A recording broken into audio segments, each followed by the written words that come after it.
আসসালামু আলাইকুম। আমার নাম নুমাইরাল্লাহ আনুস। আমি প্রথম শ্রেণীতে পড়ি। আমার বক্তব্যের বিষয় মানব সৃষ্টির উদ্দেশ্য। আচ্ছা, আপনারা কি জানেন মানব সৃষ্টির উদ্দেশ্য কি? জানি, সবাই বলবেন আল্লাহর দাসত্ব করা। আসলে কি তাই? চলুন কমন সেন্সকে কাজে লাগাই। আচ্ছা, আপনারা বলুন তো কলম সৃষ্টির উদ্দেশ্য কি? আপনারা সবাই বলবেন লেখা।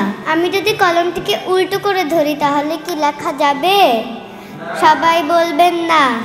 ঠিক তেমনি মানব সৃষ্টির উদ্দেশ্য সম্পর্কে আল্লাহ বলেছেন, তোমরাই সর্বোত্তম উম্মত, মানব জাতির কল্যাণের উদ্দেশ্যেই তোমাদের উদ্ভব ঘটানো হয়েছে।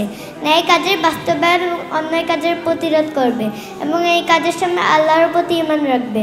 সূরা আল ইমরান 110।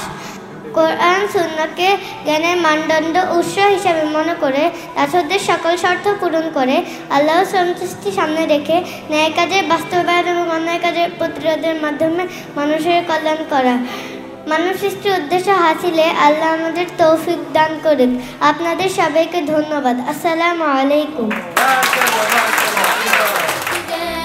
জীবন যাপন সুখময় করতে উভয় জীবন ইউকার শিক্ষায় আছে আয়োজন।